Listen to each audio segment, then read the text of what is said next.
Palm Beach County has access for all, and on this episode, we have a VIP ticket. We are getting a taste of Cuba and all of its goodness. Let's go to India and try a unique take on Indian street food. And saddle up as we go international with the founder of the Gat Polo League and visit a place that has a seat for you no matter who you are. You don't want to miss it.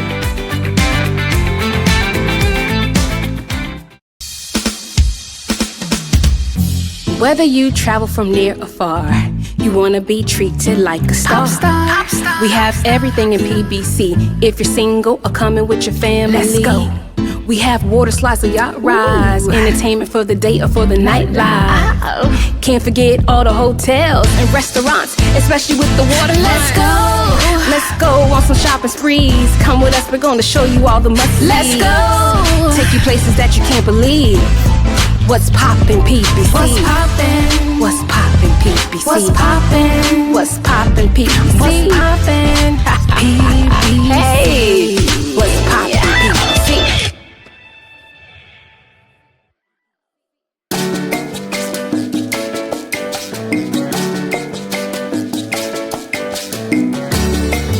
When you come to Palm Beach County, expect to have some wonderful experiences. But I'm about to have a Cuban experience, which I hear is the ultimate one. And I want to welcome you to What's Poppin' PBC.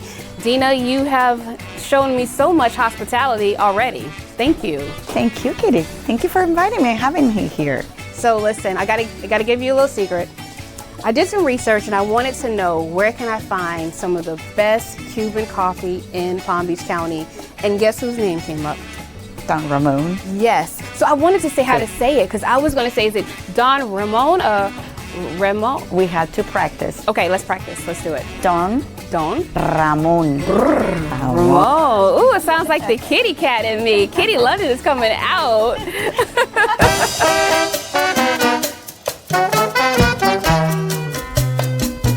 So I know you have, of course, more than Cuban coffee, and we are going to taste some of that because I cannot leave without tasting it. Because people have been like, Kitty, you have to go there. But other dishes, let's talk about them and some history about this restaurant. Kitty, we've been here since 1990. So it's 34 years. You've been here 34 years? 34 years, yeah. So you started when you were, what, 10? Of course. My mommy was carrying me. Oh, okay. That's right. Yeah, but this restaurant started in the 1990s, and we've been trying to get more than just the food. It's the whole culture. You know, we bring the music, we have had art shows, we bring cultural events, and just to top it all off, we bring the Cuban style food. But what is a traditional Cuban food like for education purposes? Well, what I call it is the most Cubanist meal is the roast pork. Roast pork. And every time you go to a party, what you're gonna have is roast pork. Or you go to so we have that dish here, and we prepare it slowly cooked it overnight. So when it comes in the morning, my cooks start pulling it apart, and it just comes off the bone. So that's one of our most popular dishes. But we do, like you mentioned, we do have other dishes like beef, and prepare in so many different ways. Okay. We have the ropa vieja, which means the shredded beef, which means old clothes. I love to say it like you. Ropa vieja. I got to get lessons. But you have to do it with the action, with an attitude. Ropa vieja. Oh, yes. I love it. So it's that one. It's very, very popular. Okay. Ropa vieja, and it means old clothes. And then everything that we do, we serve with the side orders. Of course, the black beans cannot be missing. Okay. We have red beans, and red beans are usually mostly cooked in all Latin America. Nice. We have the white beans, which is a dish that we imported I call it, from the Spaniards. So it's a lot of influences into the Cuban food.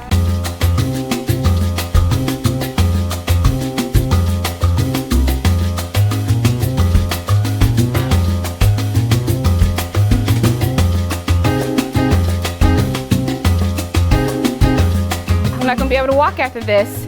Dina, what do we have going on here? We have a lot of series of dishes here, but what you have in front of you is the ropa vieja that we talked about, and it's the shredded beef with the tomato-based sauce, and it has you can taste that it's very tender. We cook it so you don't have to do a lot of chewing, and it's just delicious. And That will be the red beans. It has potatoes in it. It has chorizo. I hope you like chorizo. Oh my gosh, this is good. And what do you have over there? I'm having the fritas cubanas, which is a version of the hamburger. These are like the sliders. Okay. And the beef itself, the patties are made of with chorizo, pork, and beef. And you have little flags in there. So cute. Great. Are those little, like French fries? Little French fries, yes, teeny French fries. And that's typical of them, and it's served with raw onions inside. And we have a secret sauce in them, so they're not too dry. Okay. And it's prepared, with tomato base. It's a little on the sweet sour side, and it makes it special. That's what the Cubans do to this the sliders. It's called la frita cubana. La frita Cubana. And then you have, these are the plantain chips? Plantain chips, those are like a staple on the tables, and this mostly all Latin Americans you eat it. It adds that crunchy texture to your meal. That's delicious. And that's a mojo that it's a Cuban. It consists of sour orange and onions and garlics, and that's what it just drops a little flavor into them.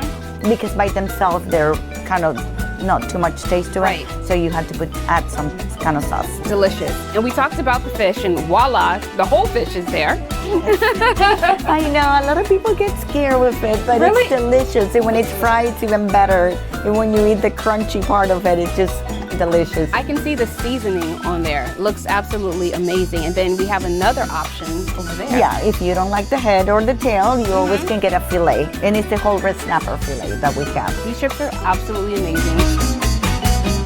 What makes this spot so special? Because I know, people do have choices when they come to Palm Beach County, but I definitely want them to have the ultimate Cuban experience. So just tell us a little bit about what makes this place so special.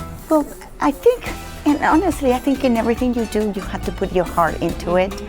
And when we first started, we started to know the people, our community, getting involved with the community, and we've seen these families grow. They have come.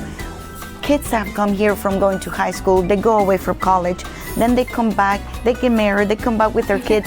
So that's, to me, it's like the community, it's really what makes us.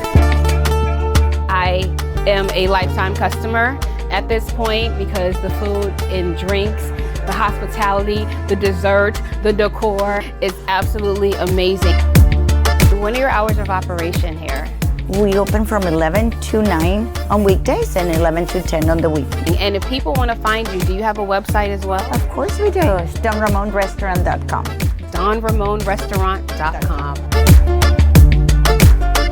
So I want to thank you again for having us on What's Poppin' PBC. Listen, you got to follow us to know where the best places in Palm Beach County are. And I am about to give you a toast because you have for letting me be part of this. Oh, absolutely. Always welcome. Thank you. Now that was the ultimate Cuban experience. Up next, we're off to India. Buckle up your seatbelts. South Florida has experienced significant growth. An unavoidable side effect is the amount of congestion and frequency of accidents on our roads. If you've been injured in an accident, or a loved one has been harmed or killed as a result of someone else's negligence, give us a call. Our firm is committed to aggressively working in the interest of our clients to ensure appropriate outcomes and compensation. We are here to help and provide the personal attention that you and your family deserve. Call now, practicing law in Florida and New York since 1995. Masala Mantra Indian Cuisine grand opening was giving style, class, and more importantly, good food.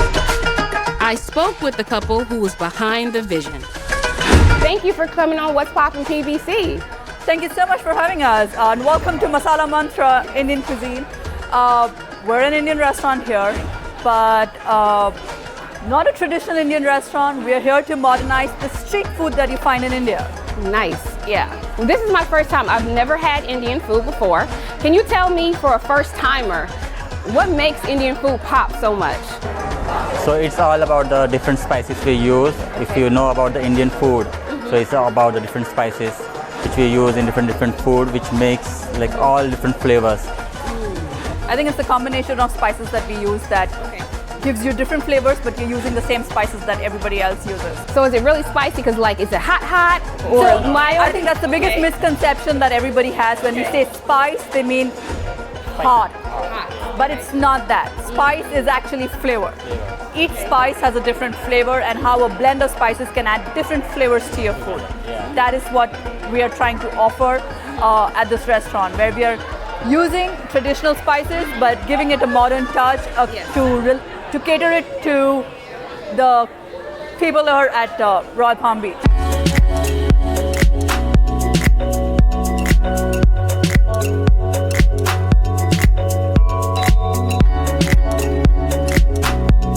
What's your favorite dish here? I actually love this. This is the chicken lollipop. And Chicken lollipop. the chicken lollipop, because it kind of looks like a lollipop and it tastes great. I feel like a lot of what they do here is just bring street food in Mumbai like onto your table with like good fresh quality and like something that you grew up like eating. So it's great. Like this is absolutely my favorite. I love what you said, street food. Because Yeah. when you think about that, you're like, wait a minute, what is street food? What can I? Right. It sounds good. It is. It's food that you found on the street. Right, exactly. I think even the one that he mentioned, like the guava, you get that on the street. A lot of stuff that you get here, pani puri shot, which they've like twisted it with alcohol. Nice. And you have the pav bhaji fondue, which is like a fondue. Usually it's just the pav bhaji, but the way that they have twisted everything and it sort of like brings back all the memories, and the food is amazing. The taste is absolutely. All right. All right, let's try the Okay. chicken Let's do it. lollipop. All right.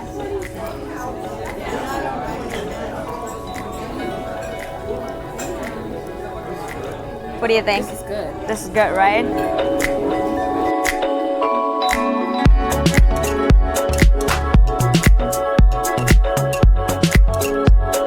Well, I am sitting with one of the biggest stars here today, 10-year-old designer. How are you? Good. So let me just cut some rumors down, because I was like, wait a minute, he's 10 years old. He designed this restaurant on Minecraft. Talk about that. That is absolutely amazing. Yeah. Well, I actually designed the interior. I just had to vision it for them, like set everything layout to see if it was right for them. And if not, I could just make changes here and there just to make this thing look perfect. You are amazing. So do you want to be an architect when you grow old? Yeah. I just had this love for like designing and building.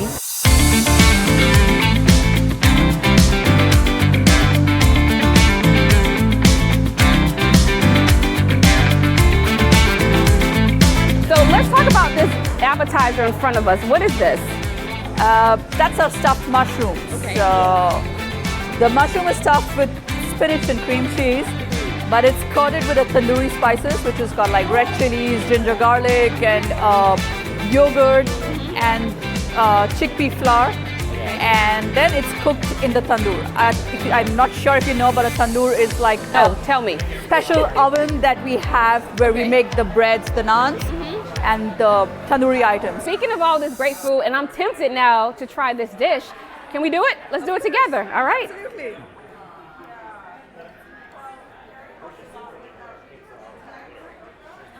This is good. Now, that was my first time trying Indian food, but it will not be my last. Polo, anyone? But first, I need to walk off all this food on a good nature trip. Nature girl! Wow!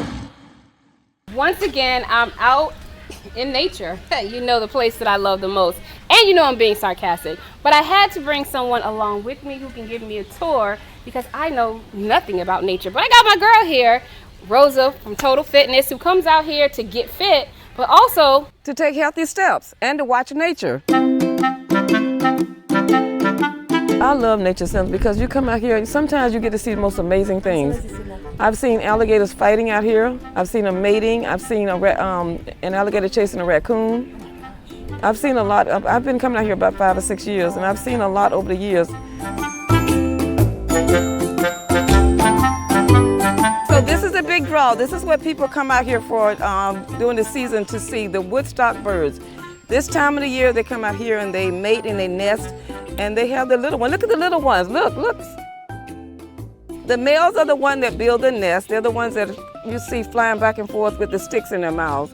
And the females are the ones that's regurgitating in the small babies' mouths to feed them. Yeah, there's lots of iguanas out here. There's some the big, huge red, orange-looking ones. They look like they have a beard. No, I'm afraid of those. I'm so afraid of those. So over here is usually where the Big George hangs out. Big George is one of the biggest alligators out here. When you see him, you'll know why. There's an alligator. There's an alligator. Now we got to growl to get him a little closer. The growl is like a mating thing. So if it's a male, he's gonna turn in the direction that he hears the growl because the male growls at the female and the female growls back. That's a mating, and this is mating season. So.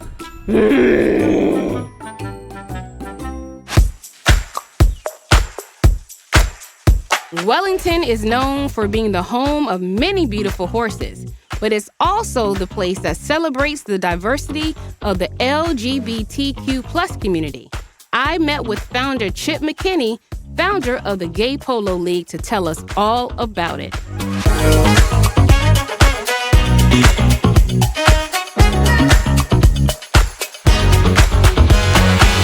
Welcome to another episode of What's Poppin' PBC, and I have popped up on the green. I am so happy to be with the infamous Chip from GPL. First of all, I love your branding. Thank you very much. Tell us what the GPL stands for. GPL stands for Gay Polo League. Okay. And we're the only gay polo league in the world. Only in the world. Only in the world. See, this is why I like What's Poppin' PBC. We get exclusive interviews. It's So true. Tell us how it started. Well, it started, I was living in Los Angeles, Okay. and I was interested in sort of creating a new community and finding a new tribe for myself. And I was interested in horses, I was interested in sports. And somebody suggested I take a polo lesson, and I did. And literally, like right away, I thought this is a great sport for LGBT people. So Fast forward now, and that was in 2006. In 2007, because I was aware of Wellington being the horse capital of the world and the jewel in the crown, I decided I wanted to produce an international gay polo tournament. And I came in 2010, didn't know anybody, and we had like 900 spectators show up, and we brought 4 teams. And we've done it every year since then, and we'll continue to do it every year since then, and we continue to draw a lot of people to this event.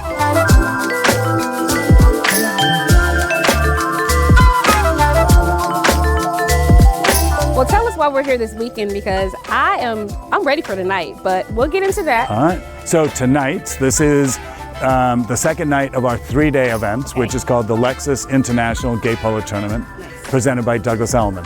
Okay. We have players that have flown in, LGBT polo players and some allies, who have flown in from 8 countries to participate in our tournament. So on the first day, which is Thursday, we do a VIP sponsors reception for players and sponsors to thank them. Tonight, we do the GPL Presents Wigstock. So it's a wig party. Well, you might want to come. Anyway, it's a wig party, but we use it to raise money for LGBT charities. And this year, our charity partner is the Elton John AIDS Foundation.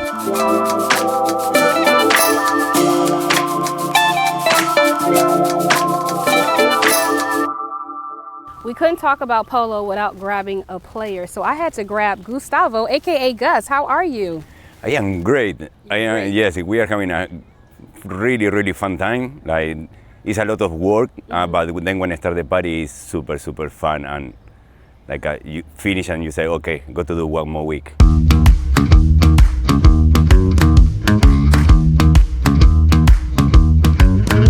So as a player though, how do you prepare for a tournament this size?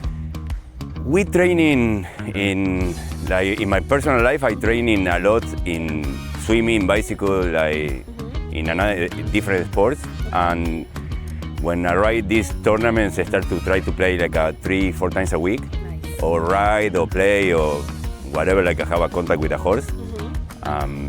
Then the last few weeks after the tournament, last 2 weeks, we start to practice like a more fast to feel like this in the horse, and your muscle be ready in your legs for this super strong the contact you need to have with the horse when you need to stop or something like we prepare for when we are here we can do this. We can go full speed and then we can go and stop.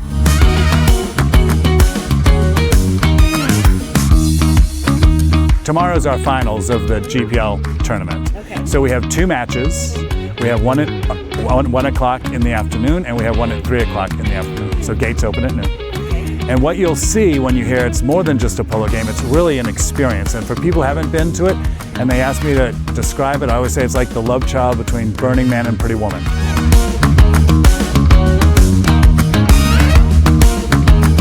Everybody who comes arrives happy, and when they leave, they're even happier, which I'm very proud of. I love the word everyone, because that means we have access for everyone. We do. Diversity, and it's a family event too. Yeah. Well, speaking of diversity, I'm very proud to say that 2 years ago we were inducted into the Palm Beach Sports Hall of Fame as champions for diversity, equity, and inclusion. And that was a big deal for us because we are a different event. We are a family event. We want people to feel comfortable to bring their parents or bring their kids, and we want everybody to come here knowing that they will be 100% safe. And that's important.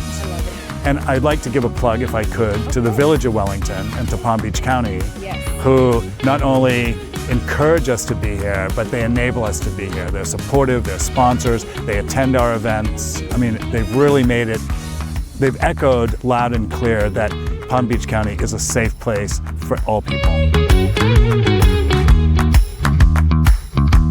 Up next, I found a place that has a seat for everyone. With crime at an all-time high, it's obvious that criminals don't rest. And at Sigma Security and Investigative Solutions, we don't either. We offer our customers 24-hour surveillance and security that offers them a peace of mind. We also offer event security, personal security, and investigative services. Our client's safety is our #1 priority. My team and I look forward to protecting you, your family, and your business. We're on duty so the criminals won't be. Did you know that a fully loaded rig going the speed limit can cover a football field in just 3 seconds? And if one hits your vehicle, the trucking companies have a head start working against you. I'm Celicia Smith-Gordon. For me and my team, it's personal. Do you clutch the steering wheel when a big truck gets too close? It's scary. What's really scary is the aftermath of big truck wrecks. I'm Celicia Smith-Gordon. For me and my team, it's personal. Don't wait. Call us today. The Kravis Center for Performing Arts has something for everyone. Arts, entertainment. But first, let's hear about the education. Hello, Tracy. Hello. How are you today? I'm very well, thank you. So when I think about the Kravis Center, I think of one E word, and of course that's entertainment. But you also have education here, which I'm really excited to hear about. Yes, we have education and engagement. So in the school time, after school time, for young children, for adults, we have so many different programs throughout the season year-round. So we're active year-round. And we have a lot of programs that serve students directly, and then we have a lot of programs that serve teachers directly, and then also those members of our patron community that come to see our performances. One program we're super proud of is our DeGeorge Academy. And that program is, we're going on year 12 of that program, where we look to our music teachers from the area schools to nominate students at their Title I elementary schools and middle schools now for students who might have an interest in dance and building skills in dance, in acting, and in vocal performance.